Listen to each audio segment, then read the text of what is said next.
I've long maintained that there's always been this double standard when it comes to the how do we pay for it question, and I think that for the most part, progressives have done a sufficient job at answering this question, but the mere fact that we're being asked this question to begin with is incredibly frustrating, because when politicians propose tax cuts or they increase the military budget by billions of dollars, nobody, not a single political pundit on the left or the right or the center, asked those people how they're going to pay for never-ending wars or tax cuts for the rich. It's only when we're talking about Medicare for all, tuition-free public colleges and universities, that they invoke this idiotic question. So somebody finally went on mainstream media and called out this double standard, and that individual is Alexandria Ocasio-Cortez, who actually made the exact point I just made in response to Chris Cuomo of CNN asking her how she's going to pay for Medicare for all. Man, do you want to spend a lot of my tax money on these proposals that you and Bernie and others have? Medicare for all, college tuition, maybe even housing, that the Green New Deal that you have, it is all very expensive, especially on the single payer side, and that it gives people sticker shock, even in Bernie's home state. They got sticker shock. They couldn't get it done in his state because of how expensive it is. And that was an 11% increase in taxes, 9 to 11%. Even that was too much for people. How do you pay? How do you sell it? So first of all, the thing that we need to realize is people talk about the sticker shock of Medicare for all. They do not talk about the sticker shock of the cost of our existing system.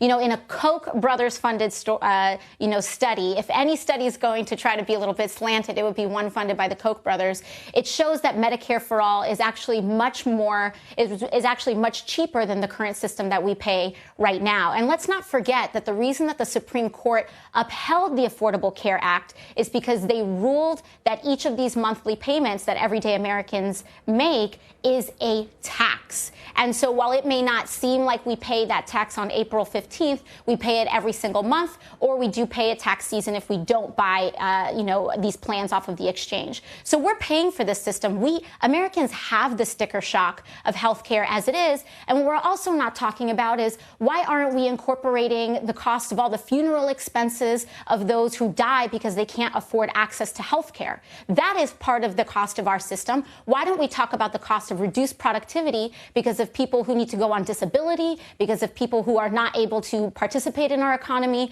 because they're having issues like diabetes or they don't have access to the healthcare that they need. I think at the end of the day, we see that this is not a pipe dream. Every other developed nation in the world does this. Why can't America? And that is the question that we need to ask. We have done these things before. We write unlimited blank checks for war. We just wrote a $2 trillion check for that tax cut, the GOP tax cut, and nobody asked those folks how are they going to pay for it. So my question is, why is it that our pockets are only empty when it comes to education and healthcare for our kids? Why are our pockets only empty when we talk about 100% renewable energy that is going to save this planet and allow our children to thrive? We only have empty pockets when it comes to the morally right things to do. But when it comes to tax cuts for billionaires and when it comes to unlimited war, we seem to be able to invent that money very easily. And to me, it belies a lack of moral priorities that people have right now, especially the Republican Party. So what she did there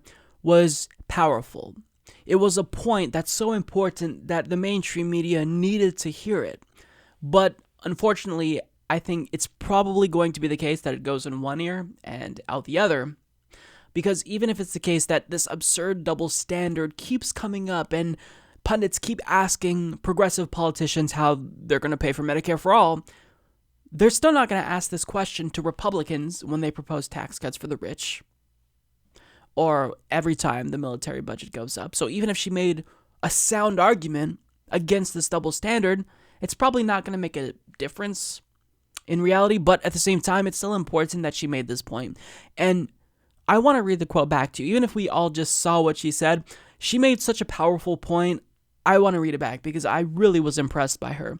Every other developed nation in the world does this. Why can't America? We write unlimited checks for war. We just wrote a $2 trillion check for the tax cut, the GOP tax cut, and nobody asked those folks, how are they going to pay for it? So my question is, why is it that our pockets are only empty when it comes to education and healthcare for our kids? Why are our pockets only empty when we talk about 100% renewable energy that is going to save this planet and allow our children to thrive? We only have empty pockets when it comes to the morally right thing to do, but when it comes to tax cuts for billionaires or unlimited war, we seem to be able to invent that money very easily, and to me, it belies a lack of moral priorities that people have right now, especially the Republican Party. That's exactly it.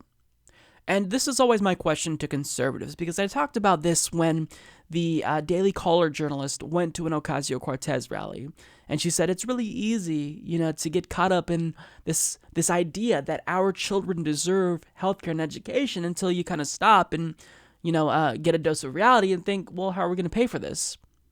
Why are you allowing government to spend your money on death and destruction, but not on healthcare? Every single month, whether you like it or not, tax dollars are going to come out of our paychecks. It's going to come out.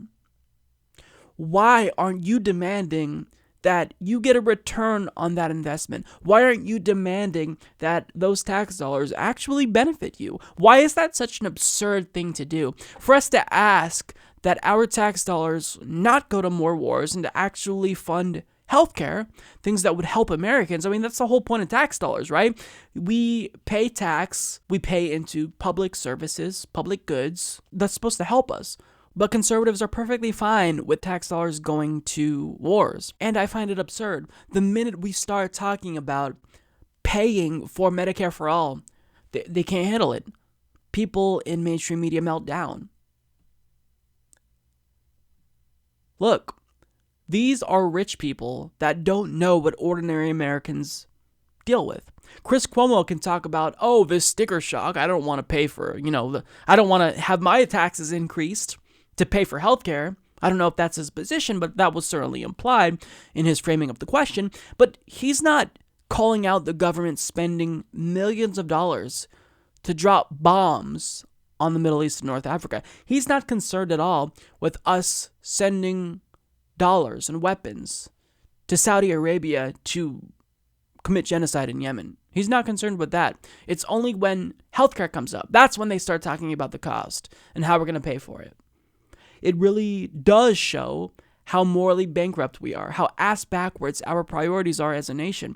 And it shows just how effective right-wing propaganda has been at brainwashing American citizens. If we're at a place where we're only questioning how we can afford healthcare and education for our children, but never talking about the cost of war, both monetarily and in terms of human life, there's something fundamentally wrong with American political discourse. Fundamentally wrong. And what's the poison that caused people to think this way?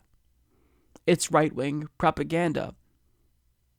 We're all being bombarded with right-wing propaganda. They have these right-wing talking points that our friends and family parrot, and since it's repeated so much, nobody really stops to think, wait, this is a really fucked up way of thinking. Why are we questioning how we pay for Medicare for all, but they just upped military spending again?